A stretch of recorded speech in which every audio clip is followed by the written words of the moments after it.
Tapi jika sampai hari ini kau masih bisa mendengar, itu semua anugerah Tuhan. Kita mengangkat kedua tangan kita mengakui penyertaan Tuhan itu sempurna. Dan Dia selalu setia. Mari nyatakan ungkapan itu saudara. Sampai detik ini ku melihat penyertaan-Mu sempurna sampai selamanya. Kaulah Tuhan, satu-satunya pengharap sampai detik ini. Sampai detik ini ku melihat penyertaan-Mu sempurna sampai selamanya. Kaulah Tuhan, satu-satunya pengharapanku.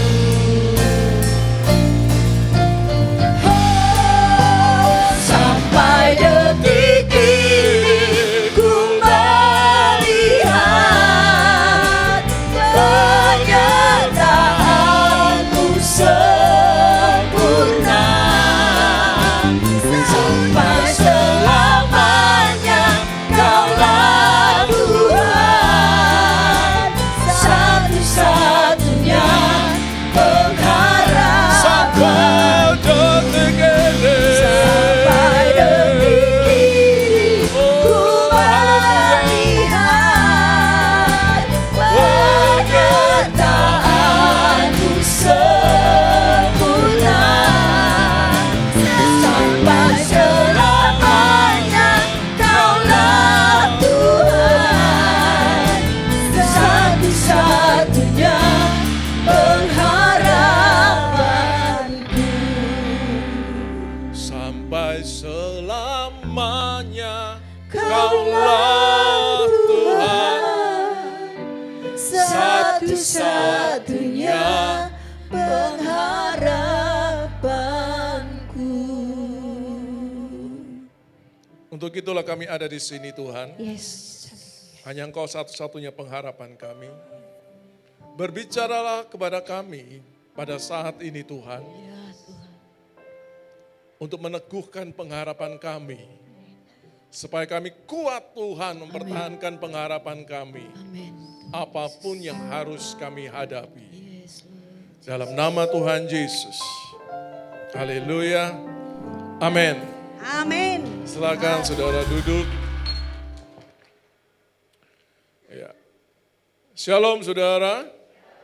Puji Tuhan. Bisa ditayangkan slide saya. Saya bersyukur ada bersama-sama dengan saudara di tempat ini, PD Victory di Semarang. Puji Tuhan. Baik saudara, karena saya baru pertama kali, saya perkenalkan saudara. Nama saya Pendeta Moses Kalampung. Kalau lihat namanya pasti bukan orang Jawa. Saya memang asli Bapak Ibu dari luar Jawa. Berasal dari Kepulauan Sangihe. Orang bilang saya orang Sangir, begitu. Ya. Tapi saya dilahirkan di Surabaya. Besar di Surabaya. Kakean mangan tahu tempe. Saudara, dan dicekoi saudara, pisuane wong Surabaya ya. Jadi dialek saya kental Surabaya. Jadi aku wong Surabaya ya saudara. Jadi jangan kaget, dialek saya kental orang Surabaya. Baik saudara, ya, anak saya 2 laki-laki semua, ini yang satu yang besar, ada bersama dengan saya. Oke, gitu ya. Saya sebut Pak Mo karena ini semua anak-anak rohani saya, karena manggil Pak Moses itu kedawan jadi ini. Orang Jawa kan senang nyingkat-nyingkat, ya betul nggak ya? Betul ya? Kalau enggak nama depannya, kalau enggak belakangnya, betul kan? Nah, nyeluk Pak Moses kesuwen, akhirnya Pak Mo, ya wis iku ae lah. Ya. Saudara bisa panggil saya Pak Mo ya, saudara. Baik, saya dari Surabaya. Nah, foto ini saudara, ini kota Surabaya ya, dari satu sisi. Ini dari atas rumah saya, karena rumah saya di Surabaya, pinggir laut, dekat pelabuhan. Nah, ini foto dari genteng rumah saya ya, saudara. Tapi genteng tapi pakai drone ya, saudara. Ini Surabaya. Baik, saudara percaya Tuhan ada di sini?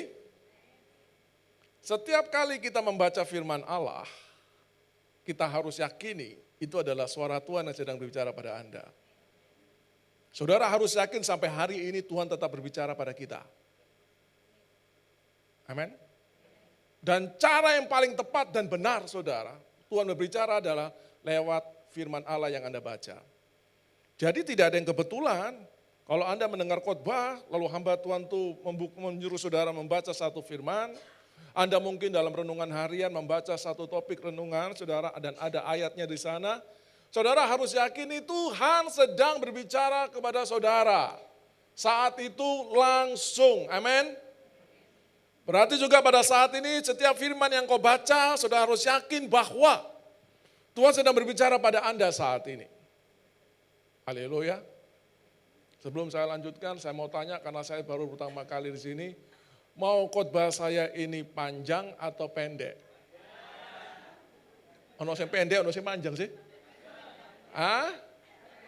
Panjang. Slide saya ini ada 80 loh. Iya, saudara. Baik, sedang-sedang aja ya. Saya ya mungkin 3 jam saja begitu ya. Ya. Baik saudara, mari saudara, saya mau tunjukkan saudara. Saudara lihat di layar aja ayatnya ada di sini. Ya. Wes nggak usah diingkluk ya saudara, pura-pura mau cakap kita padahal buka TikTok. Wes ndelok iki. Saya pakai slide bu. Channel uang kok enggak, kakek alasan, kayak buka kita mau diingkluk padahal enggak ndelok WA. Ayo saya kira sing diingkluk ya. Ayatnya kabeh tak tulis nang kene kabeh. Awas tak delok diingkluk meneh sampai bujuk iku. Ya. Ayo baca sama-sama saudara, 2 Korintus 4 ayat 18, berbicara saudara, 1, 2, 3. Sebab kami tidak memperhatikan yang kelihatan, melainkan yang tak kelihatan. Karena,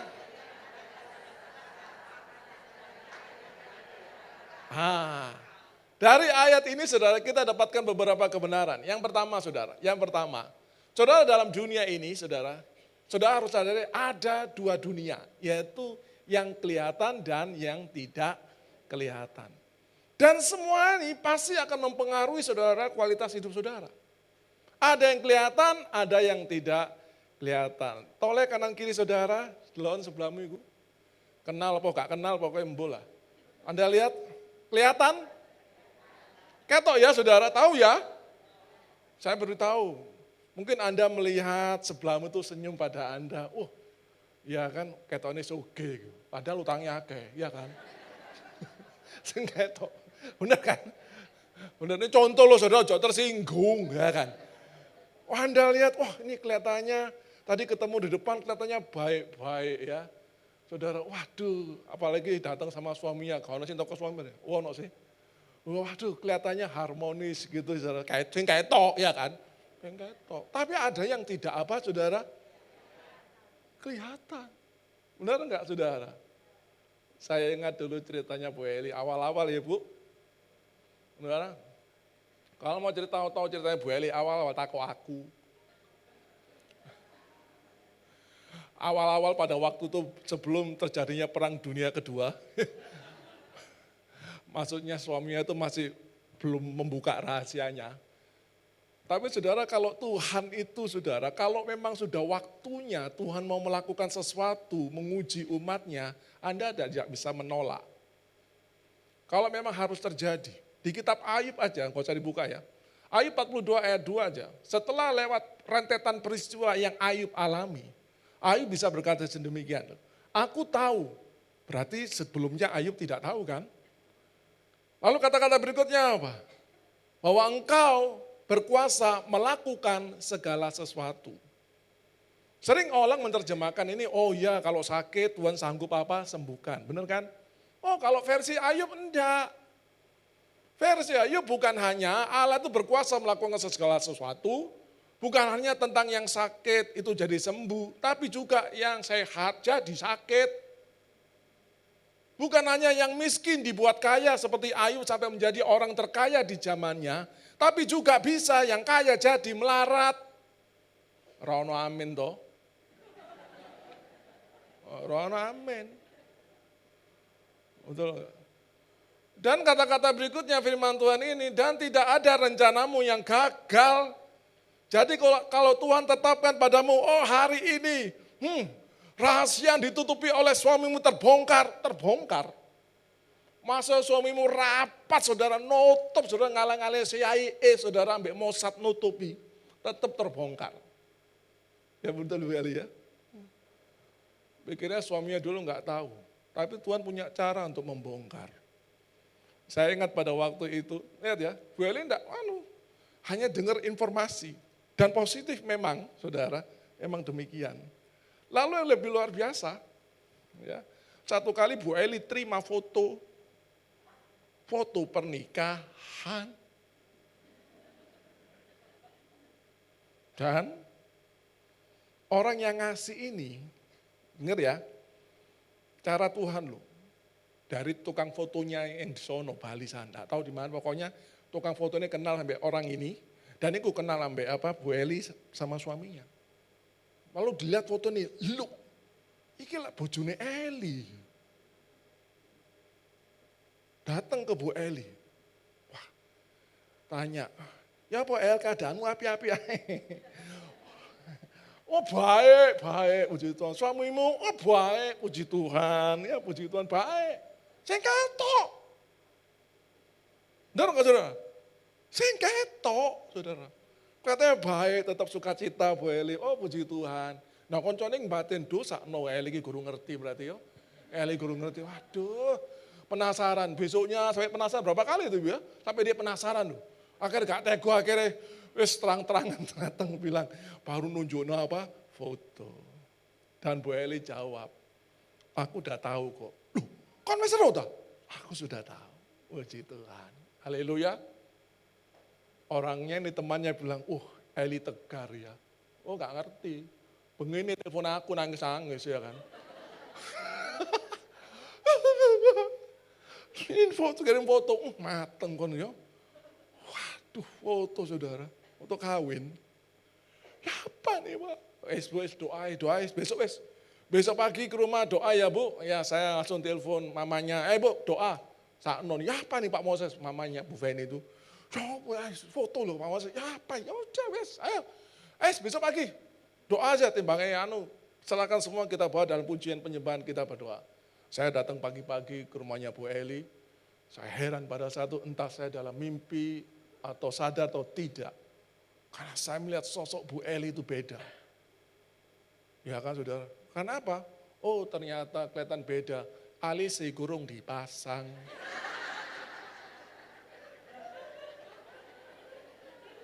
Sampai ndelok ayu saiki, aku tahu ndelok eleke.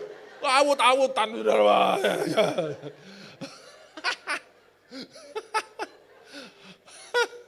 Ya saudara, ya sudah begitu. Jadi tiap malam terus telepon ya apa nih Pak, begini selalu informasi itu datang dari CIA, dari KGB, dari Mossad, informasi datang seperti itu. Lihat ya, soalnya dalam hidup ini selalu ada yang kelihatan dan yang tidak kelihatan. Mengerti? Kau melihat temanmu tadi ini baik-baik saja, kau tidak tahu apa yang sedang dia doakan. Benar enggak? Bahkan atau sebaliknya, kau melihat mungkin orangnya itu susah. Ketoni kiri tenan wong iki ya kan. Tapi Anda tak tahu yang tidak lihat, yaitu apa? Imannya. Doanya. Anda enggak tahu. Maka saudara harus sadar, di dunia ini ada yang kelihatan dan yang tidak kelihatan. Dan ayat ini menerangkan saudara supaya kita itu berorientasi kepada yang tidak kelihatan. Itu sangat penting. Amin. Saat ini Anda berdoa, belum terjawab, belum kelihatan kan? Tapi Anda percaya janji firman Allah? Amin saudara? Dan juga saudara ayat ini juga menerangkan ada kata-kata di sana saudara. Karena yang kelihatan itu sementara, sedangkan yang tak kelihatan itu adalah apa? Ternyata orientasi Anda memilih mau yang kelihatan atau yang tidak kelihatan itu, saudara, kualitas hidup Anda itu sangat mempengaruhi bukan hanya Anda selama Anda hidup di dunia ini. Sampai Anda setelah Anda mati pun itu terpengaruh dengan orientasi hidup Anda. Amin. Ingat itu saudara ya. Bukan hanya tentang Anda selama Anda ambil lagi, saudara. Waktu ambil tahun 4 dot itu, tetap saudara, itu menentukan orientasi hidup Anda. Paham ya? Nah, selanjutnya. Saya melihat wajah Anda mulai tegang. Lihat, tengok kanan kiri, senyum. Lihat sebelahmu, haleluya. Karena nanti berikutnya tambah tegang, saudara ya. Ya, orientasi hidup, tentang kualitas hidup. Nah, kita lihat contoh saudara, kita lihat contoh ya. Contoh realitas yang sangat bagus sekali. Membedakan mana orang yang orientasinya itu dengan yang kelihatan dan yang tidak kelihatan. Yaitu contoh tentang tentara Israel dan Daud. Pada saat melawan Goliat. Nah lihat ya saudara, lihat Goliat. Tentara Israel itu saudara, mau lihat ya di sini. Mereka hanya orientasinya pada yang kelihatan. Tapi Daud orientasinya pada yang tidak kelihatan. Akhirnya apa saudara? Orang Israel itu depresi. Mereka ketakutan. Nanti kita baca ayatnya ini ya saudara. Tapi Daud saudara, oh tidak. Camkan hal ini saudara. Ingat saudara. Coba perhatikan ini. Orang Israel juga tahu. Mereka percaya mereka disertai oleh El Shaddai, Allah yang Maha Kuasa. Betul? Betul saudara? Orang Israel mereka semua percaya bahwa mereka mendapatkan berkat dari Abraham, Ishak dan Yakub. Betul? Betul enggak saudara? Mereka tahu tentang janji-janji Tuhan untuk mereka sebagai bangsa yang terpilih. Mereka menerima, mereka tahu. Betul kan? Tapi mereka depresi. Saudara. Dari kisah saudara, peristiwa dengan Goliat ini kita bisa dapatkan satu kesimpulan saudara. Kalau orang itu saudara depresi, walaupun dia kenal firman Allah, percaya akan janji Tuhan, tetap saja saudara dia tidak akan menikmati kuasa dari firman Allah itu. Hanya orang yang tidak depresi yang bisa menikmati janji Tuhan. Amin. Meskipun saudara mungkin dalam ibadah doamu itu luar biasa. Engkau menyembah itu luar biasa. Kalau mengangkat tangan, saudara sampai sebelah saudara kesangkut sampluk ya saudara. Saking semangatnya. Betul enggak? Kalau penyembahan, luar biasa meresapi betul saudara. Tapi setelah itu Anda depresi, dengarkan saudara, Anda tidak akan menikmati apa yang kau aminkan. Loh, apa gak terima ta?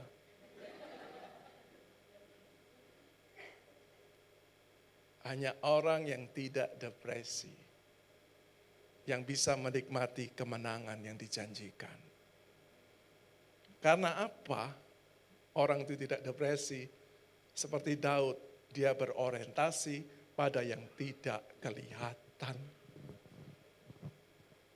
Amin, saudara? Haleluya. Ya, coba kita lihat. Samuel 7, ini tentang tentara Israel. Lihat ayat 24 berkata apa? Ketika semua orang Israel melihat orang itu. Apa saudara?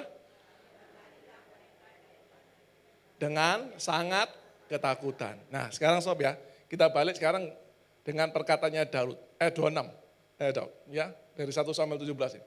Baca 1, 2, 3. Lalu berkatalah Daud kepada orang-orang yang berdiri di dekatnya, apakah yang akan dilakukan kepada orang yang mengalahkan orang Filistin itu dan yang menghindarkan cemooh dari orang Israel? Siapakah orang Filistin yang tak bersunat ini sampai berani mencemoohkan barisan daripada Allah yang hidup? Anda lihat kata-kata Daud. Dalam sekali enggak? Kalau dia yakin Allah menyertai dia? Amin? Kelihatan enggak Allah? Tidak. Tapi dia bisa yakin begitu loh. Bahkan dia yakin betul tentang tentara Israel. Daud bukan tentara Israel. Kakak-kakaknya yang tentara. Dia bukan tentara, tapi dia yakin tentara Israel itu adalah barisan tentara Allah. Amin. Tapi sebaliknya saudara, tadi Anda baca, Anda baca tadi saudara, orang Israel tentaranya itu sendiri gemeteran, ketakutan, bahkan apa? Lari. Tapi Daud, dia berani berkata langsung, orang Israel diam saja tidak bisa saudara, membalas tantangan daripada Goliat. Tapi Daud berani, dia berkata dari belakang, dia katakan, siapa orang yang tidak bersunat ini yang berani menghina barisan tentara Allah? Wow. Haleluya. Anda tahu beda di sini kan? Karena Daud memperhatikan yang tidak kelihatan. Benar nggak? Kita lihat berikutnya nih, kan yang kata-kata Eliab kakaknya. Ya, ketika Eliab kakaknya yang tertua itu mendengar perkataan Daud kepada orang-orang itu, bangkitlah amarah Eliab kepada apa? Daud sambil apa? Berkata, mengapa engkau datang dan pada siapakah kau tinggalkan kambing domba yang 2-3 ekor itu di padang gurun? Aku kenal sifat pemberanimu dan kejahatan hatimu. Engkau datang kemari dengan maksud apa? Ngomongnya kayak yo padahal wedi. Anda dengar ya? Kalau orang yang depresi, dia cenderung saudara mempertahankan dirinya dan menyembunyikan kelemahan dirinya dengan menghina orang lain, menyalahkan orang lain. Ini begini. Melihat sikap Daud yang benar, itu yang Allah mau. Dia yang ketakutan, dia saudara menjelekkan Daud. Haleluya. Saya percaya di jemaat sini tidak ada. Ada jemaat di Amerika sana ya, saudara. Dengar khotbah dari sini, menyinggung keimanannya, wah langsung. Wah, bilang sebelahnya, khotbahnya ini salah ya kan. Wah gak cocok khotbahnya, gak bagus. Lebih baik nanti tak bilang gembala, ojo diundang meneh, gak tepat ya. Padahal apa saudara? Tersinggung. Padahal apa? Dia tahu itu tentang kondisi imannya saat itu. Lihat Eliab ini. Kondisi dia imannya lemah. Melihat orang yang imannya kuat malah dibenci di sana. Haleluya. Kalau nangkap di sini? Tapi coba lihat perkataannya Daud. Ayat 37. Ini pada saat Daud berhadapan dengan apa? Saul. Baca 1, 2, 3. Pula kata Daud, Tuhan yang telah melepaskan aku dari cakar singa dan cakar beruang, dia juga akan melepaskan aku dari tangan orang Filistin itu. Kata Saul kepada Daud, pergilah, Tuhan menyertai engkau. Wow. Lalu ayat 45, ini Daud sudah berhadapan dengan Goliat. Berhadapan muka dengan muka. Sudah di jarak lembingnya itu loh. Ada hadapan loh. Nek Goliat tuh ngangkat titik lembingnya, set. Hilang kepalanya Daud itu. Tapi Daud tidak ada rasa takut sekali. Dan lihat kata-kata Daud. Lihat ya. Saya mau tanya saudara. Daud lihat enggak ukurannya Goliat? Lihat. Lihat perisainya. Lihat lembingnya. Lembingnya gede, saudara. Enggak usah ditusuk, saudara. Tutuk nang batuk ngoncrot ya. Lihat. Tapi lihat kata-kata Daud. Tetapi Daud berkata kepada orang Filistin itu, engkau mendatangi aku dengan pedang dan tombak dan lembing, tapi aku mendatangi engkau dengan nama Tuhan semesta alam, Allah segala barisan Israel yang kau tantang itu. Bahkan kata-kata berikutnya berani ya Daud berkata apa? Aku akan membunuh engkau dan aku akan memenggal kepalamu dan aku akan memberikan mayatmu pada burung-burung. Wah. Padahal gede loh saudara. Saudara. Nggak usah pakai lembing, tidak ya saudara. Main strategi saudara Daud ini. Tapi Anda lihat Daud. Karena apa saudara? Karena apa? Karena Daud tidak melihat yang kelihatan. Dia orientasinya pada yang tidak kelihatan. Allah yang maha besar. Kau datang dengan pedang dan lembing. Aku datang dengan Allah yang maha kuasa. Haleluya saudara. Dan lihat di sini, kita lihat bedanya. Haleluya. Orang Israel mereka depresi karena melihat ukuran bebannya. Waduh Pak, angel Pak. Enggak Bu Eli, waduh Pak, mana Iya kan? Wah, sebelumnya waktu gurung anak ya kan. Doakan Pak, jangan sampai ini kalau ada yang begini. Loh, saudara. Saya doa, aduh skrosos, mana ini. Aku ya gak ngomong ya Bu Eli. Beneru dewi lah ya kan. Doakan ya Pak Moses, iya doa no. Padahal ya tuh bilang enggak ya. Mana kayak tuh aneh, mana. Loro pisan. Ya. Wah sulit. Saudara sulit.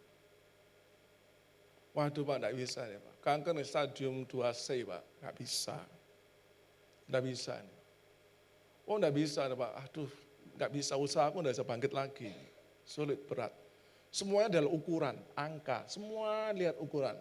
Dengar ya saudara, Tuhan memberikan nasihat pada Anda saat dalam hidup ini. Saudara harus berorientasi pada yang tidak kelihatan. Ada kuasa yang menyertai Anda. Memang Anda lemah, tapi ada tangan yang tidak terlihat yang sedang menopang Anda saat ini. Amin saudara? Memang engkau kesakitan tubuh Anda. Memang engkau mengalami kelemahan pada saat Anda selesai kemoterapi. Tapi tahu enggak Anda, walaupun engkau merasa lemah, tetap ada tangan Tuhan yang menopang Anda. Karena Tuhan berkata, meskipun engkau terjatuh, tidak akan tergeletak. Karena tangan Tuhan menopang Anda, ada tangan Tuhan menopang usaha Anda, ada tangan Tuhan yang menopang rumah tangga Anda.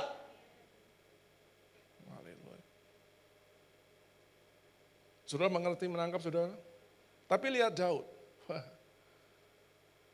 Karena Daud itu memperhatikan yang tidak kelihatan. Artinya apa? Dengar ini. Dia menaruh dalam konsep, dalam pikiran dan hatinya. Selalu dia tahu apa yang harus dia ingat, dia pikirkan. Saudara, orang yang beriman itu identik dengan orang yang mahir. Benar enggak? Ya, mahir. Mahir dalam hal apa orang beriman itu? Mahir untuk dia bisa memilih mana yang prioritas, mana yang harus diabaikan. Pikiran mana yang harus dia pegang, yang harus diingat, yang harus dibesar-besarkan. Dan mana pemikiran yang harus disingkirkan dan tidak perlu diingat dan dikubur dalam-dalam. Itu orang beriman. Amin saudara? Nah Daud saudara pada saat dia melihat Goliat, sama-sama orang Israel melihat masalah yang sama. Tapi Daud saudara yang dipikirkan adalah, oh kalau dulu Tuhan pernah menolong, meluputkan aku dari cakar singa dan cakar beruang, Tuhan pasti bisa. Amin saudara. Ini apa saudara? Kesaksian. Saudara, Anda saudara, jangan remehkan kesaksian. Ini penting sekali. Pada saat Anda kesaksian, kalau Anda kesaksian di sini, itu bukan sekedar untuk mengisi waktu. Ngerti enggak? Anda berdiri berikan kesaksian, dengar ya saudara. Bukan hanya sekedar orang yang mendengar itu bisa mendapatkan apa? Kekuatan. Tapi Anda sedang memproklamirkan bahwa Allah itu memang benar-benar berkuasa dan menjawab doa saudara. Tapi kenapa saudara pada saat Anda menghadapi masalah ya, lalu Anda tidak pernah mengingat kesaksian Anda sendiri dengan Tuhan? Ayo. Betul enggak? Karena tanpa Anda sadari, kesaksian yang dulu itu kecil dibandingkan masalah sekarang. Ya Pak ya. Benar kan? Ya. Anda lihat, saya beritahu ya ajar ya, ini Daud. Saya beritahu, yang dia tonjolkan adalah pengalaman dia dengan Tuhan. Dulu Tuhan meluputkan dia dari cakar singa dan cakar beruang. Artinya apa? Daud itu, padahal ya, Daud itu tidak punya pengalaman, saudara, bertarung dengan manusia. Bertarungnya sama apa? hewan. Daud itu profilnya saudara kecil, halus, gak seneng gelut. Makanya bapaknya dulu pada saat Samuel mau ngurapi raja, bapaknya saudara, oh jadi raja kok udah yang keker ngono ya. Sing saudara bengkeane jejeg gitu ya kan gitu. Lihat Daud ala halus saudara. Anda tahu Daud ini sama manusia mendelik ini ngamuk mbak wong gak tahu. Gak tahu. Belum punya pengalaman lawan manusia, tarung siji lawan siji lo gak tahu saudara. Tapi dia berani pakai pengalamannya dengan binatang itu. Lalu dia berhadapan dengan manusia dan raksasa pula. Dia yakin kalau Tuhan dulu menolong. Haleluya. Meskipun masalahnya beda, ukurannya beda. Haleluya.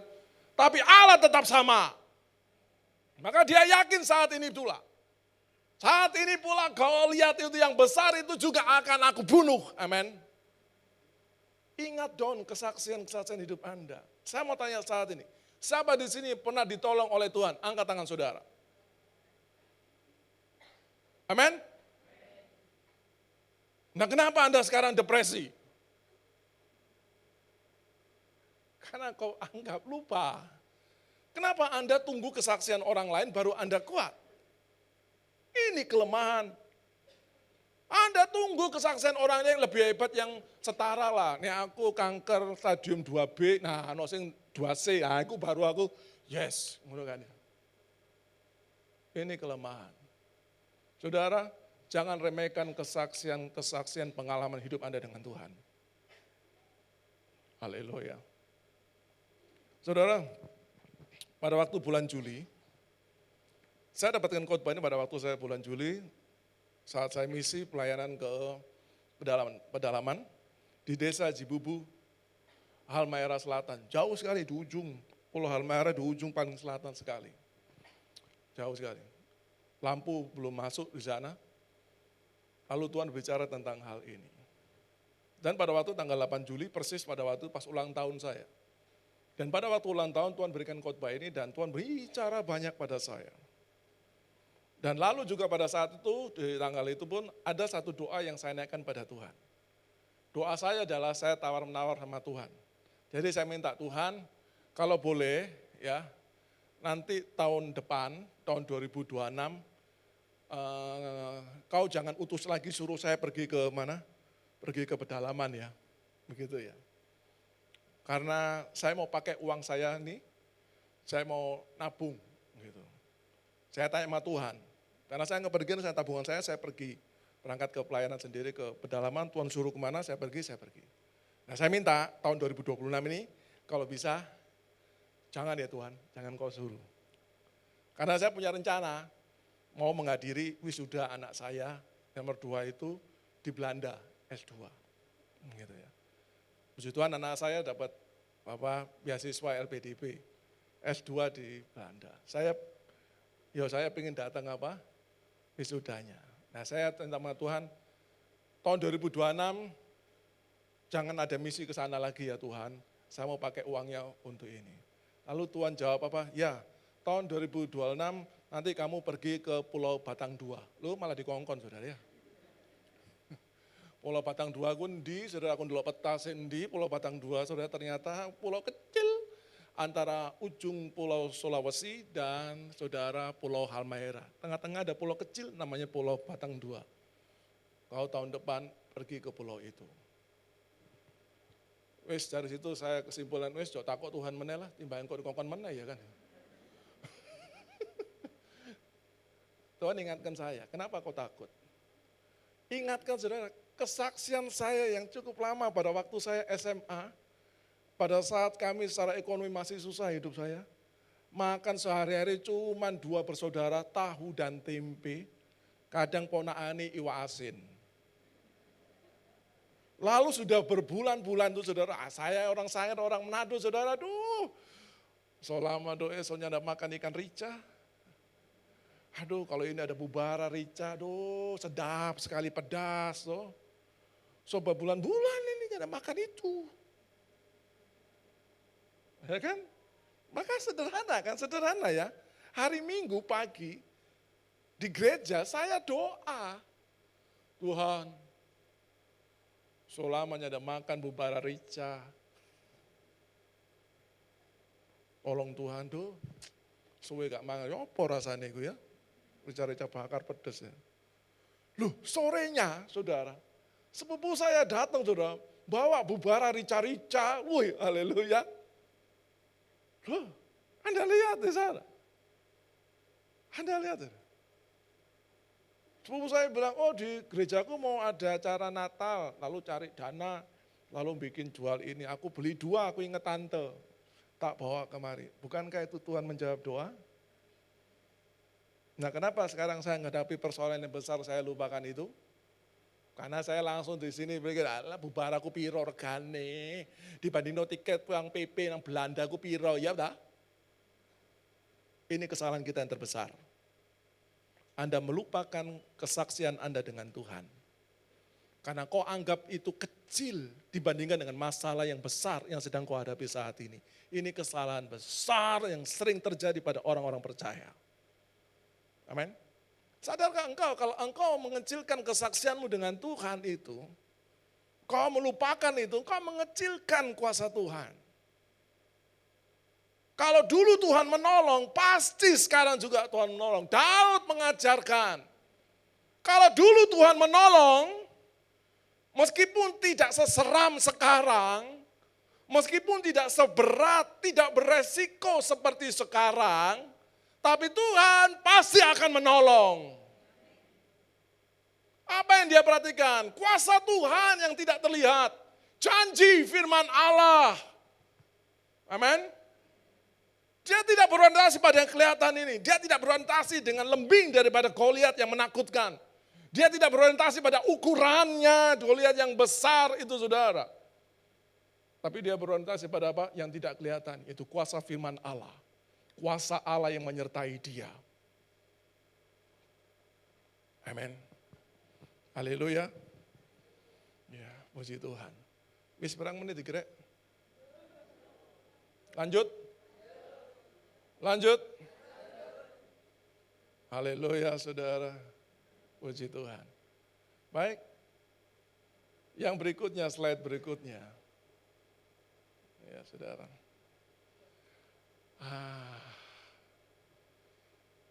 Bapak Ibu, tolong perhatikan justru ini bagian yang paling penting. Nah, bagian yang paling penting, oke? Saudara, firman Tuhan mengajarkan supaya kita saudara berorientasi pada yang apa tidak kelihatan. Amin. Kau percaya kuasa Tuhan? Walaupun doamu belum terjawab, kau percaya Tuhan sedang bekerja?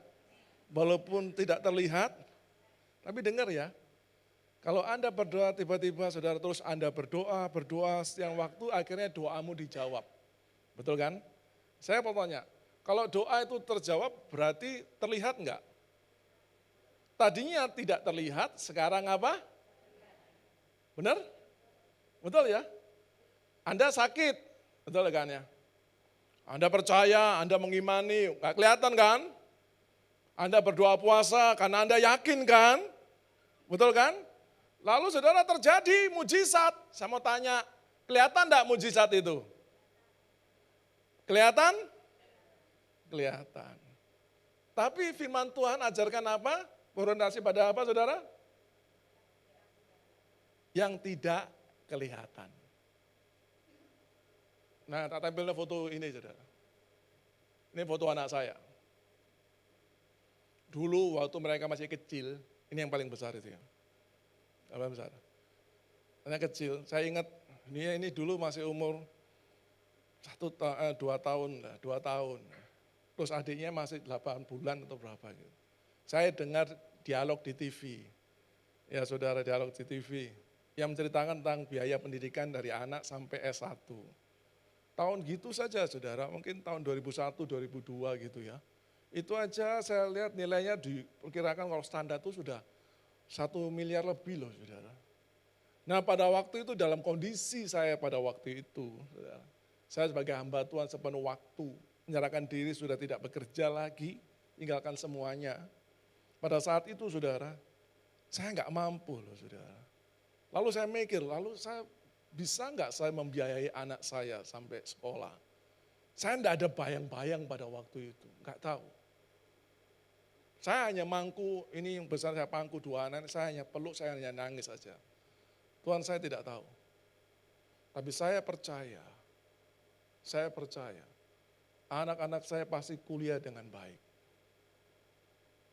Amin saudara. Hari-hari itu belum terlihat. Yang terlihat adalah anak-anak yang masih kecil. Yang terlihat saja saudara istri saya bekerja sih, cuma hanya pegawai biasa. Pada tahun-tahun itu kalau dikumpulkan income dari istri saya, gaji dari istri saya, dan saya kalau dari pelayanan pada waktu itu, nggak sampai 500 ribu. 500 sebulan itu sudah cukup banyak bagi saya. Tahun 2001. Kadang beli susu untuk anak-anak saja, saya nggak bisa beli susu, saya kasihkan teh atau air gula. Maka saya bisa lihat, saudara. Bisa lihat. Tapi puji Tuhan tahun 2004, 2004, Tuhan wujudkan ini semua. Jadi kelihatan. Yang besar ini yang ada, alumni ITB. Yang ini, alumni ITS. Dan yang nomor 2 ini yang berangkat S2 ke Belanda, beasiswa. Saya mau tunjukkan, tolong perhatikan di sini. Ini kelihatan kan? Kelihatan. Tapi Tuhan mengingatkan, orientasi kita tetap pada yang apa? Yang tidak kelihatan. Amin. Karena yang kelihatan adalah catat itu. Betul enggak saudara? Berarti saudara dalam hidup ini kita harus tahu posisi. Memang kita berdoa, terus berpengharapan supaya yang tidak terlihat itu yakin pasti nanti akan apa? Terlihat. Amin. Tetapi saat Anda ingat saudara, harus ingat orientasinya adalah yang tidak terlihat. Maka perhatikan pada saat Anda berdoa dan doa Anda belum dijawab. Kita lihat Paulus. Ya. Lihat saudara. Dalam 2 Korintus 12 ayat 8 dan 9. Kita lihat contoh Paulus ini. Lihat. Paulus dia menghadapi persoalan. Ada saudara utusan iblis. Lalu dianggap sebagai duri dalam apa? Daging. Betul enggak? Lalu saudara, Paulus ini berdoa. Kita baca. Saat 8, 1, 2, 3. Tentang hal itu aku sudah berapa kali? 3 kali berseru kepada Tuhan supaya utusan iblis itu apa? Mundur daripadaku. Ayat 9. Tetapi jawab Tuhan kepadaku, cukuplah kasih karuniaku bagimu, sebab justru dalam kelemahanlah kuasaku menjadi apa? Sempurna. Ini perkataan Tuhan. Stop situ ya, saya tahan yang berikutnya ini ungkapan daripada Paulus. Ya saudara, berarti dengan kata lain, Tuhan mengambil keputusan tidak menjawab doa Paulus yang ini. Camkan hal ini saudara. Anda tahu Paulus luar biasa. Hamba Tuhan ini penuh dengan urapan, betul kan? Sapu tangannya tok aja saudara. Ditempelin wong sakit, waras. Sapu tanganku saudara, orang malah kena flu saudara. Luar biasa loh Paulus ini. Betul kan saudara? Digigit ular tedung, itu ular derik, retel. Enggak mati, hebat enggak? Hebat loh Paulus ini. Tapi dia ada utusan iblis. Tahu enggak? Utusan iblis itu terjemahan ada 3. Tiga kemana? 1, emang iblis beneran, demon, ya, mengganggu dia. Ya, doser, ya doser mayu, tapi kok teko meneh. Betul enggak? Datang lagi. 2 kemungkinan, itu adalah penyakit. Ya, penyakit. Jadi sering muncul kambuh. Nanti apa? Sembuh. Tapi nanti apa? Kambuh lagi. Jadi Paulus sampai mati pun dia tetap mengidap penyakit ini. Sampai kepalanya dipenggal oleh Kaisar Nero. Dia tetap mengalami penyakit yang kambuhan. Baru yang ketiga, kemungkinan utusan iblis adalah perbuatan orang. Ya, yang selalu berniat jahat kepada siapa? Paulus. Jadi Tuhan izinkan orang nih, gak mate-mate saudara. Ono ae ketemu jalan ke sini ketemu wong iki meneh ya, ngriwuki meneh saudara. Gangguin, ngidik-ngidik saudara. Wes bikin masalah terus saudara. Ono ae saudara yang dibuat jadi masalah tuh ada aja. Benar enggak saudara? Paulus berdoa, tapi Tuhan ambil keputusan, enggak dijawab. Justru saudara dengarkan di sini saudara. Kita sering mengatakan bahwa doa yang berkuasa itu adalah orang yang imannya kuat kalau doanya dijawab. Iya enggak? Benar enggak? Tapi justru di sini dikatakan dari peristiwa ini, justru pada saat Paulus tidak menerima jawaban doa, justru dia menikmati kuasa Tuhan yang sempurna. Amin saudara? Amin? Oh haleluya. Saudara tentang apa? Tentang sikap hati. Ini tentang sikap hati. Lihat kata-kata Paulus mengatakan, maka lebih baik aku apa? Dalam kesesakan. Justru dalam kelemahanlah aku menjadi apa? Kuat. Sikap hati. Tidak usah angkat tangan. Ada saudara yang doa Anda belum dijawab sampai hari ini? Tidak usah angkat tangan. Jangan pernah Anda merasa rendah diri pada saat melihat orang lain yang doanya dijawab. Dengar itu. Belum tentu, saudara. Karena saudara harus tahu satu prinsip ini. Saudara. Kita tetap pada orientasi pada apa, saudara? Yang tidak kelihatan. Amin. Haleluya. Oleh karena itu dengarkan. Ya. Kalau Anda sakit, mungkin Anda berdoa untuk sembuh. Amin. Tapi pada saat Anda sembuh, itu kelihatan kan? Kelihatan. Maka nanti bisa kambuh lagi. Lu tidak ada yang bilang amin. Saya ada persekutuan doa itu saudara. Wah itu yang hadir itu pemuda semua, anak muda semua ya. Yang paling muda itu umurnya 65 tahun. Ya. Jadi aromanya itu kudu minyak wangi saudara, minyak kayu putih kabeh ya. Balsem ngono saudara. Ada tahu ya, orang seperti gitu kan, ada yang habis stroke tolonglah Pak, selesai ibadah doakan mereka kan, yang habis stroke begitu. Saudara Tuhan berkuasa untuk menyembuhkan, amin. Haleluya. Tapi sadarlah saudara, itu kelihatan. Sekarang bagaimana kalau itu tiba-tiba kambuh lagi? Bagaimana? Maka di sini saudara baru kelihatan saudara orientasi Anda itu bagaimana. Yang kelihatan atau yang tidak kelihatan. Baru kelihatan sikap hati Anda. Kalau Anda marah saudara, kalau Anda marah berarti kelihatan.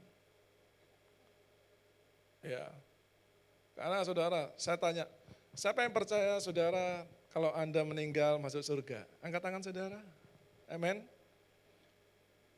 Percaya masuk surga? Bagaimana masuk surga? Harus apa? Mati. Loh ya apa sih? Benar enggak saudara? Harus mati. Nah, kalau mati itu karena apa?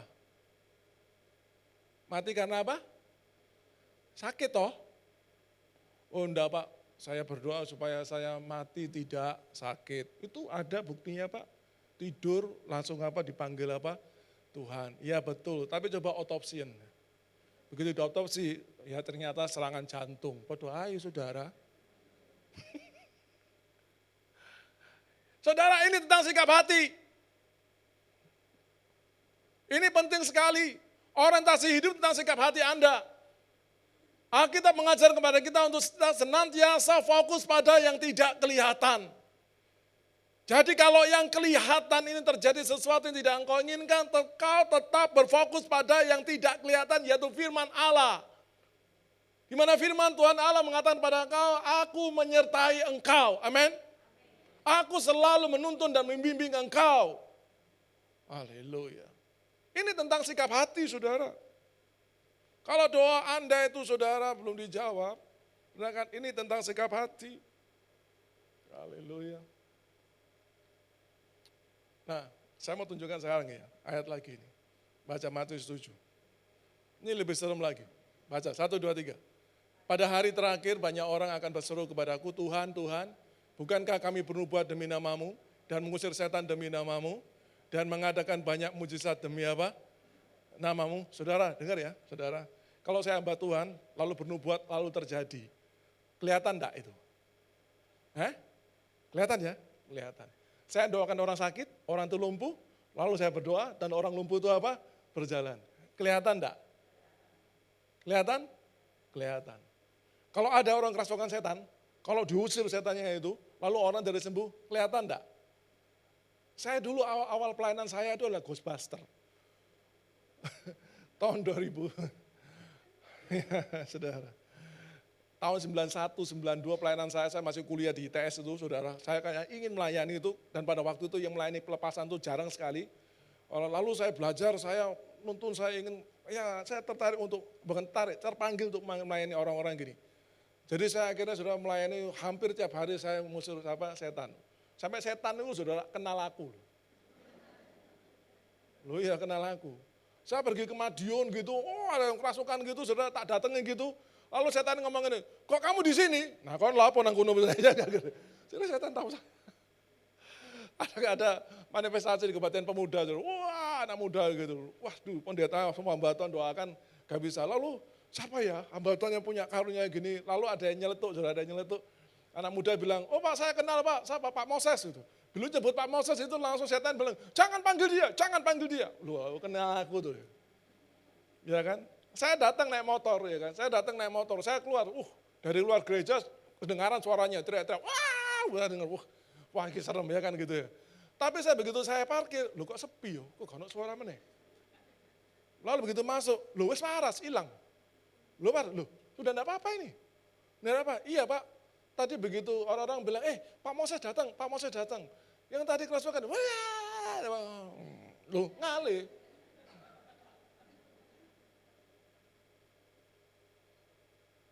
Wah, itu marahin ndasku gede sudah ya. Tapi Tuhan bilang apa? Saya mau tanya, saya ngusir setan itu kelihatan enggak? Tapi lihat ayat 23, baca yuk, 1, 2, 3. Pada waktu itulah aku akan berterus terang kepada mereka dan berkata, aku tidak pernah mengenal kamu. Menyala daripadaku, kamu sekalian pembuat. Tuhan tetap orientasi pada yang tidak kelihatan. Anda berdoa, doamu dijawab, puji Tuhan. Tapi Tuhan tidak melihat itu. Amin. Haleluya. Jadi kalau saudara berdoa, engkau sakit dan jadi sembuh, dengar ya, nanti bisa juga kambuh lagi. Loh, kalau saya ngomong amin toh. Tahu orientasi hati Anda. Bu Eli lo ngalami di PHP. Ya kan?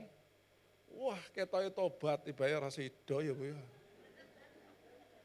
Tiwa di acara gede-gedean 4 ulang tahun Victory ngono. Waduh. Alah.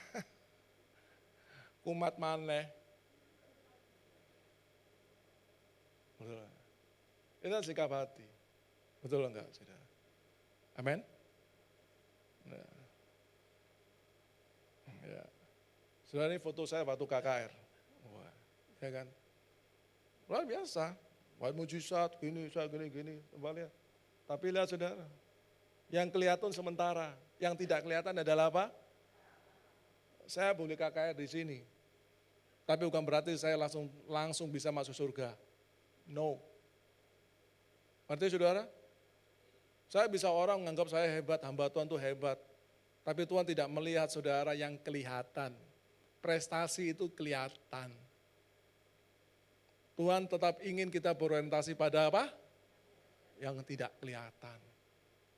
Engkau tidak terpaku pada yang kelihatan, kehormatan karena yang terlihat. Oh begini, saya punya kemampuan, saya punya harta, enggak. Tapi Tuhan melihat hatimu yang menghormati Roh Kudus yang ada dalam diri Anda. Sikap hati Anda selalu memperhatikan ada pribadi yang tidak terlihat yang selalu menyertai Anda. Jadi meskipun doamu belum dijawab, dengarkan di sini. Bukan berarti engkau lemah, dan kurang di hadapan Tuhan. Justru engkau mendapatkan kasih karunia yang besar. Kuasa Tuhan sempurna atas Anda. Haleluya. Jangan berkecil hati kalau doamu sampai hari ini belum dijawab oleh Tuhan. Nah, ini slide terakhir. Haleluya, pesan Tuhan. Ayat terakhir. Ayo baca sama-sama. 1, 2, 3. Karena itu rendahkanlah dirimu di bawah tangan Tuhan yang kuat, supaya kamu ditinggikannya pada waktunya. Wah, saudara, saya mau tanya. Banyak orang mengartikan ayat ini ditinggikan pada waktunya itu, saudara, dulu miskin, ya kan direndahkan, dihina, sekarang jadi apa? Kaya, jadi bos. Wah, betul kan? Dulu satpam, rendah-rendah, dibentak-bentak, sekarang dihormati, masuk kantor dihormati, betul kan? Mobil ono sing bukakno, semua orang selalu mengartikannya demikian. Ya enggak? Betul? Kalau dalam kerohanian dulu pendeta biasa, betul kan? Tapi sekarang buat mujizat di mana-mana, dapat panggung enggak? Dapat panggung enggak? Wah, diundang di mana-mana. Tarifnya larang, angel undangan nih. Benar saudara? Dapat panggung enggak? Tapi ingat tadi saudara, Matius 22 ayat, Matius 17 tadi ayat 23. Aku katakan hari ini aku tidak mengenal. Anda lihat ini, Anda perhatikan loh. Saudara. Kalau kita mengartikan yang ditinggikan itu adalah panggung, kehormatan saudara. Saudara, saya dapat ayat ini pada waktu saya ada di desa Cibumbu. Tidak ada lampu, gelap. Tuhan ingatkan sekarang sama saya. Bagaimana dengan pendeta-pendeta yang ada di pedalaman? Bagaimana dengan pendeta pedalaman? Jemaatnya cuma 5 kakak. Kalau mereka tinggal di pesisir, mereka untuk hidup sehari-hari, mereka harus mancing, harus mengail. Persembahan tiap minggu paling banter itu Rp2.000. Tapi mereka setia. Kalau ada jemaatnya itu sakit di gunung, mereka naik ke sana, naik ke gunung. Kadang berlumpur. Kalau engkau artinya yang ditinggikan cuma orang-orang yang sampai jadi YouTuber, saudara, di YouTube, wah, diundang di mana-mana itu yang ditinggikan. Lalu bagaimana dengan mereka? Saya ada di sini, saudara, saya dapat panggung. Ini kelihatan ini. Tapi Tuhan ingatkan, yang Tuhan lihat itu bukan yang kelihatan. Haleluya. Kalau kau melihat dengan orang yang punya prestasi, Anda dalam kerohanian di gereja Anda punya prestasi, musik apapun punya prestasi.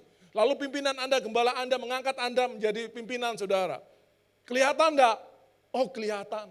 Anda punya power, Anda punya kuasa di sana. Sekarang bagaimana? Dengan seseorang yang punya hati, saudara. Saya melihat orang-orang itu, saudara, yang luar biasa di daerah-daerah itu.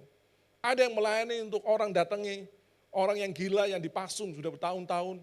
Saudara, dari kecil sampai besar dipasung. Lalu dia berani buka, jamin buka pasungan itu. Lalu dia mandikan, saudara, dipotong rambutnya, saudara. Orang kayak gini suruh khotbah, nggak bisa khotbah. Nggak ada yang memuji khotbahnya dia bagus. Tidak ada dia ngundang mereka untuk jadi pembicara, nggak ada. Tapi mereka lakukan orang itu, melayani orang itu.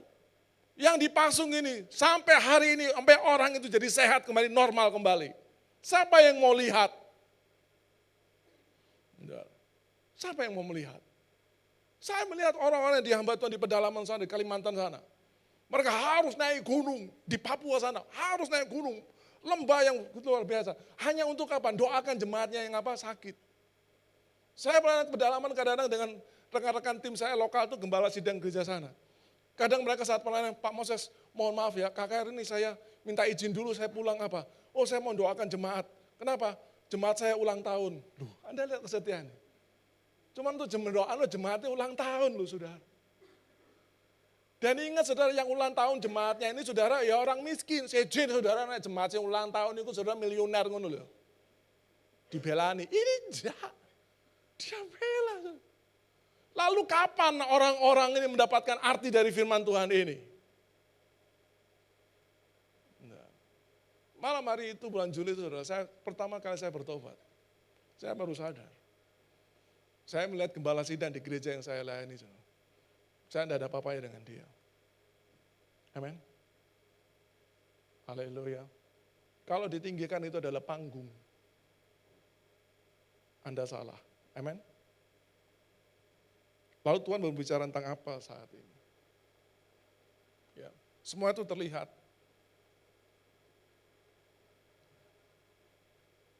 Saya minta pemain musik.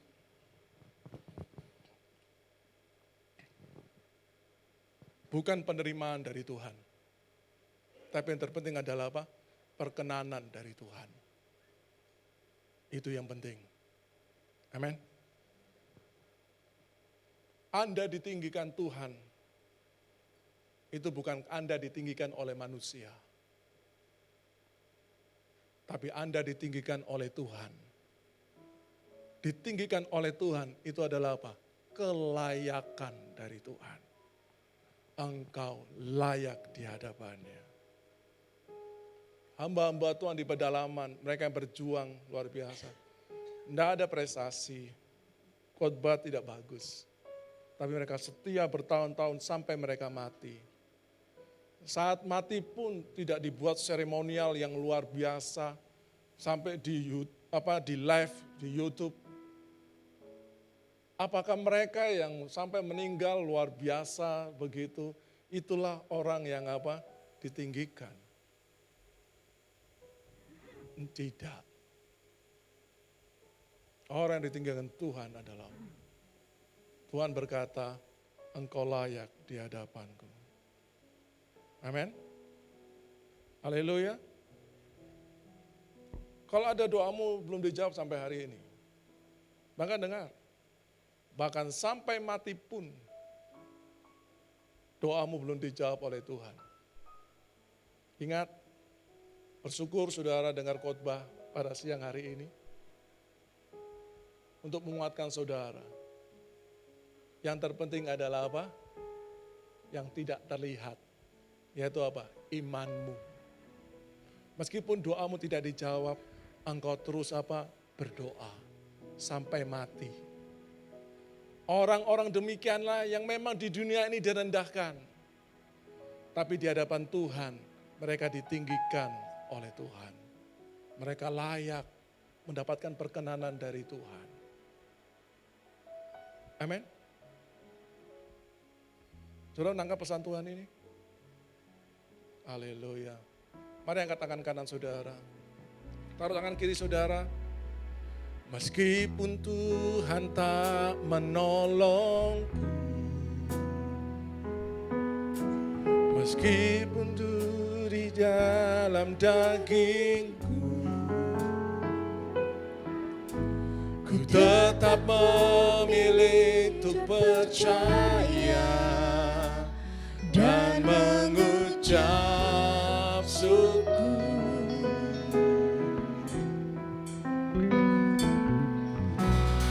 Meskipun doaku tak terjawab, meskipun hatiku habis lenyap, ku tetap memilih untuk percaya dan mengucap syukur.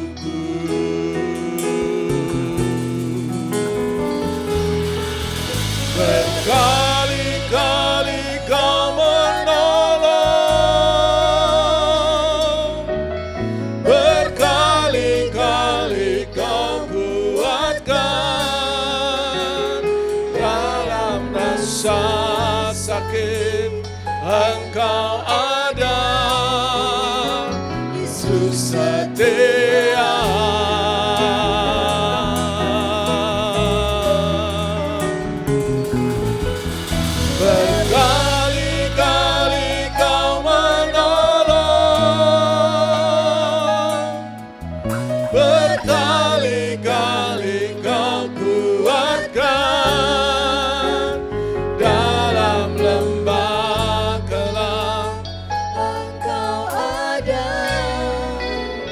Yesus setia. Saudara kasih Tuhan, saudara percaya Tuhan melihat Anda pada saat ini. Tuhan melihat hati Anda pada saat ini. Orang melihat Anda bisa mengatakan yang buruk tentang Anda. Engkau tidak mungkin disembuhkan. Rumah tanggamu itu sulit. Dan lihat engkau sudah berdoa sampai hari ini, doamu belum terjawab. Dan orang mungkin berkata, engkau tidak bisa ditinggikan. Untuk selama-lamanya engkau akan seperti ini. Haleluya. Saya percaya Anda yang hadir pada saat ini. Karena Tuhan telah memilih Anda. Untuk Tuhan katakan ini. Dengarkan saudara. Saudara layak di hadapan Tuhan. Bukan tentang apa yang kau terima dari Tuhan. Tapi tentang perkenanan dari Tuhan. Kejarlah itu. Amin. Kalau engkau berdoa sampai hari ini. Teruslah berdoa. Teruslah berdoa. Sampai berhenti nafas saudara. Tuhan akan meninggikan saudara. Bukan seperti manusia tinggikan. Tetaplah. Amin saudara. Mari saya undang bangkit berdiri dengan sikap doa. Meskipun Tuhan tak menolong. Mari dengan sikap doa saudara. Meskipun duri dalam dagingku, ku tetap memilih, ku percaya dan mengucap syukur.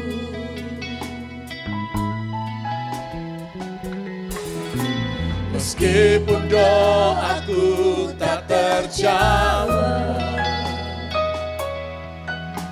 meskipun hatiku habis lenyap. Amin, amin, haleluya.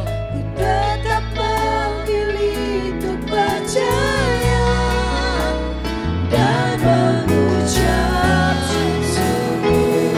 Mari kau yang percaya ditolong Tuhan.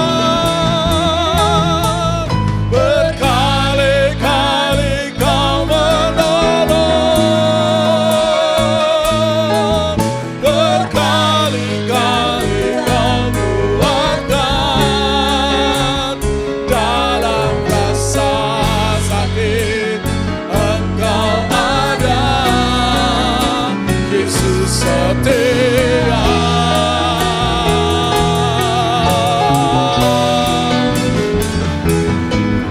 Berkali-kali kau menolong, berkali-kali kau kuatkan. Tak kelam engkau ada. Yesus setia. Coba saudara ingat dalam pikiran saudara, pertolongan Tuhan yang pernah Tuhan buat dalam hidup saudara. Coba ingat itu. Meskipun hal yang kecil. Mungkin apa yang Tuhan lakukan untuk anak-anakmu. Mungkin yang Tuhan lakukan untuk studi anakmu. Mungkin saat engkau sakit. Yang kecil saja. Yang pernah. Dan kau tahu itu pasti Tuhan yang melakukannya. Yang pernah kau alami. Coba ingat itu. Coba saudara ingat saat itu. Haleluya. Masing-masing saudara ingat itu. Dan kalau saudara engkau sudah mengingat itu, engkau ingat peristiwa itu. Tuhan sedang berkata kepadamu pada saat ini. Tuhan juga akan menyelesaikan masalahmu saat ini. Mari engkau harus bangkitkan imanmu. Seperti Daud berkata, kalau dulu Tuhan meluputkan aku dari cakar singa dan cakar beruang, Tuhan juga akan meluputkan dari orang yang tidak bersunat ini.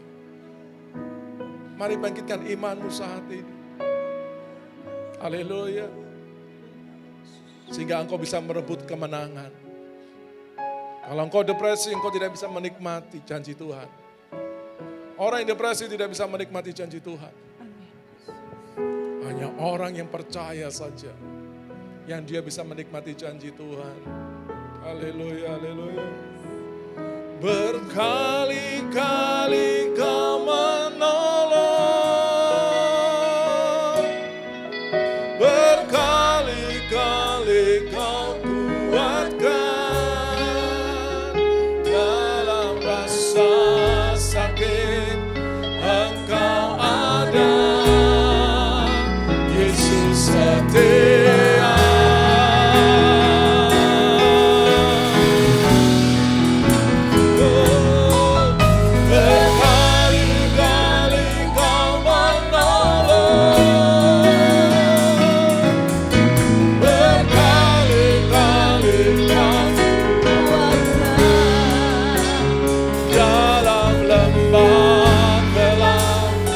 Sungguh-sungguh kau berdoa, kau percaya kalau Tuhan sungguh menolong, katakan sungguh-sungguh. Oh, berkali-kali Kau menolong. Yes. Berkali-kali Kau kuatkan. Apapun masalahmu, haleluya, Kau menjamah Tuhan.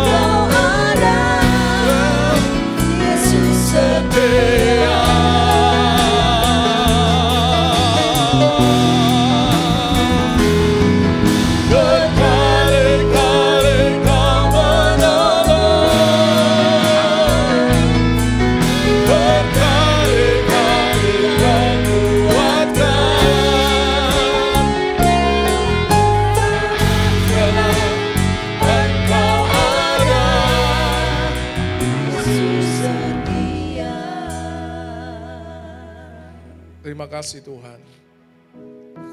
Terima kasih Tuhan. Terima kasih.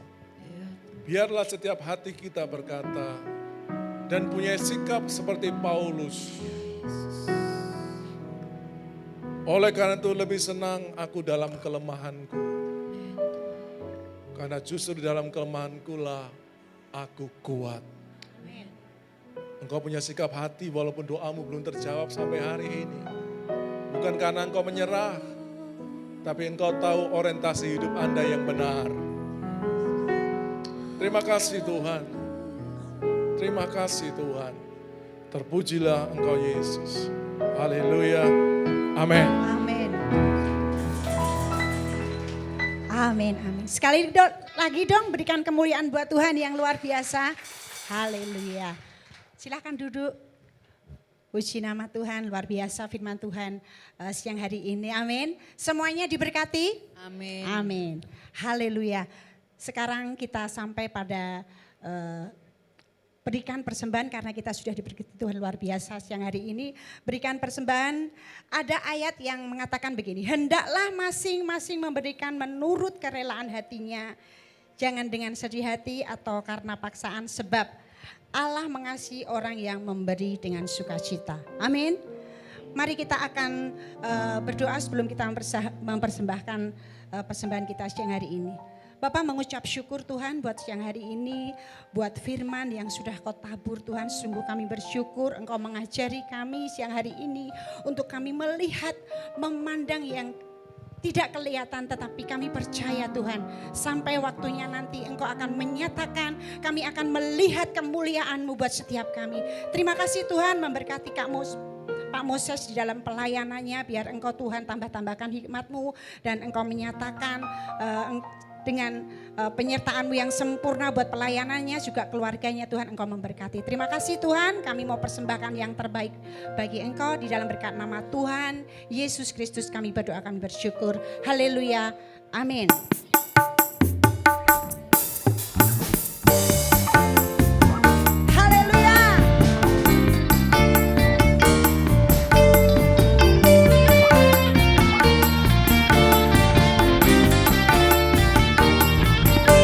Mengapa Tuhan memberkati kamu semua karena saya.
sayang Tuhan itu enak luar biasa. Haleluya. Ya, terima kasih untuk kehadirannya. Sebelumnya kita akan melihat pengumuman untuk bulan depan. Kita akan dilayani oleh seorang hamba Tuhan. Bulan depan akan diisi oleh Ibu Elis. Sekalian kita akan merayakan Natal dan coba bisa ditayangkan untuk kesaksian bulan depan. Multimedia tolong. Ada kesaksian luar biasa dari seorang bapak dan seorang ibu yang diproses Tuhan. Teman kita dari Victory, silakan. Ada multimedianya ada? Aman, ya, ya.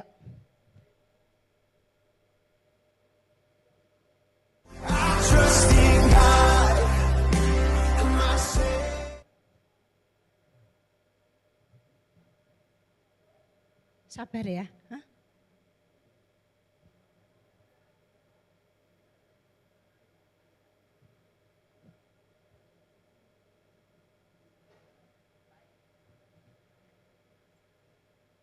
Immanuel Osijo.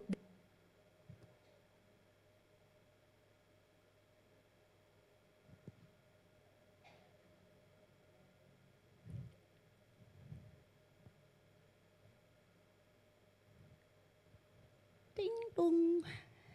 Kak Ani ya sebentar. Bisa Cece Cindy? Oh iya. Tapi itu juga ada klipnya loh. Teman-teman ada disediakan lagi kemarin yang sudah membeli.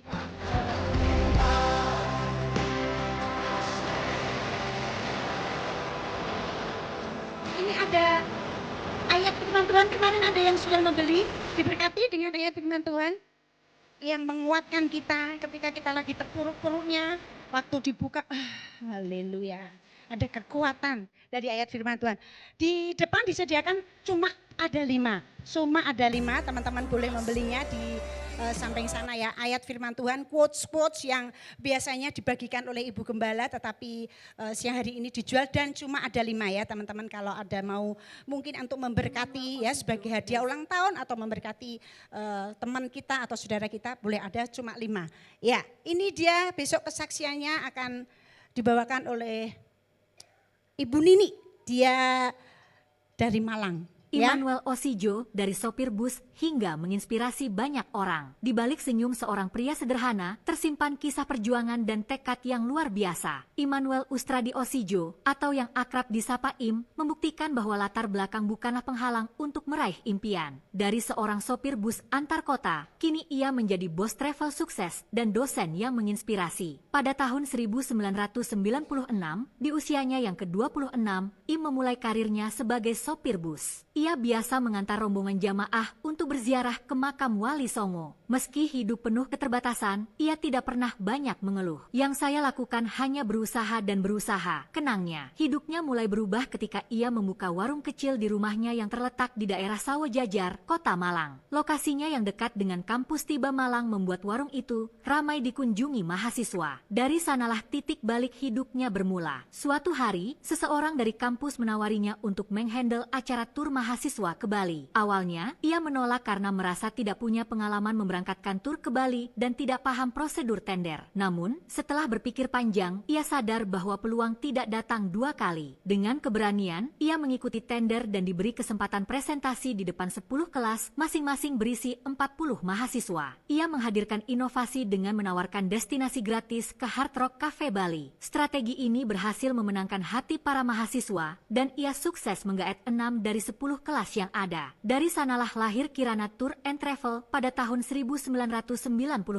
Nama Kirana diambil dari lagu Dewa 19 yang populer saat itu. Setiap bus yang disewakan dilengkapi dengan kaset Dewa 19 untuk memutar lagu Kirana. Ia juga memberikan gantungan kunci bertuliskan Kirana Tour and Travel lengkap dengan nomor kontak sebagai souvenir dan bentuk promosi. Saat itu, ia belum memiliki telepon sendiri, sehingga nomor yang tertera adalah nomor tetangganya. Strategi sederhana ini membuat nama Kirana Tour and Travel cepat menyebar dari kampus ke kampus. Mahasiswa, dosen, hingga masyarakat umum mulai mengenal dan mempercayai jasanya, menjadikannya agen yang paling banyak digunakan oleh Civitas Akademika di Malang maupun luar Malang. Kisah Immanuel Ustradi Osijo menjadi inspirasi bagi banyak orang. Publik memberikan beragam reaksi positif terhadap perjuangannya. Banyak yang merasa terharu dan termotivasi untuk tidak menyerah dalam menghadapi tantangan hidup.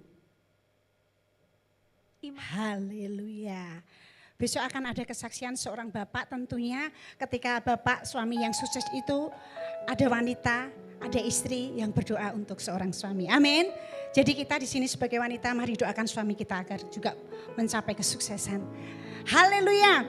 Bapak Ibu yang dikasih Tuhan, siang hari ini ada yang baru pertama kali hadir di PD Victory Semarang ini, baru pertama kali hadir, boleh berdiri? Silahkan. Oh, banyak juga ya. Berikan tepuk tangan dong buat teman-teman kita. Dan besok selamat datang Ibu, terima kasih sudah hadir. Boleh besok Ibu diberkati siang hari ini. Amin, diberkati. Besok bawa teman-temannya, tetangganya yang banyak ya Bu ya. Karena besok kita juga akan merayakan Natal bersama. Ya, terima kasih untuk kehadirannya semuanya Bapak Ibu, dan kita akan menerima doa berkat dari Pak Mo. Silahkan Pak Mo.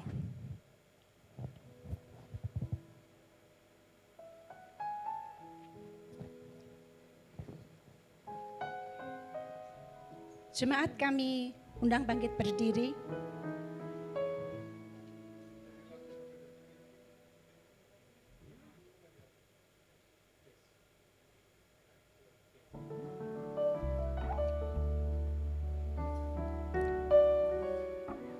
Haleluya.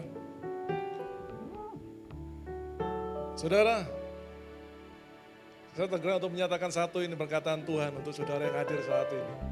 Haleluya. Saudara adalah orang pilihan Tuhan, amin.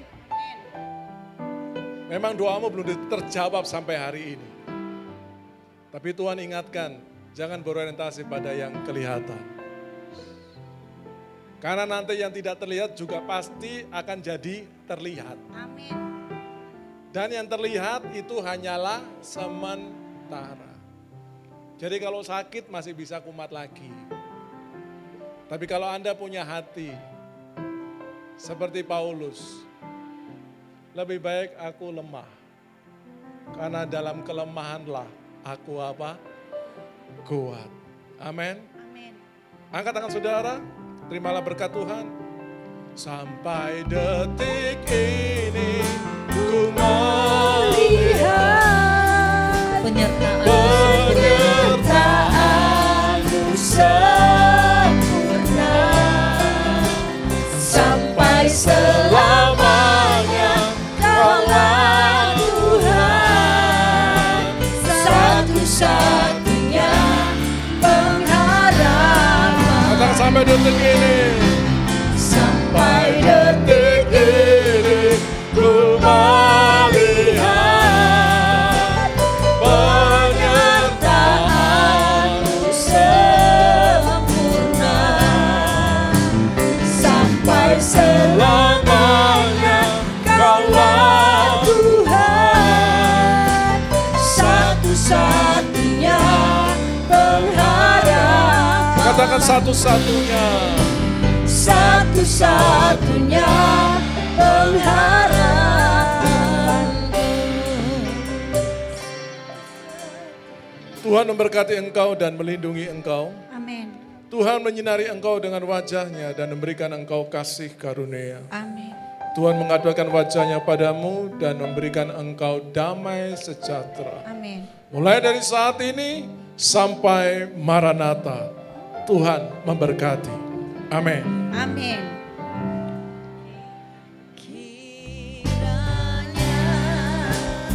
Terima kasih Bapak Ibu semuanya. Sampai ketemu lagi bulan depan.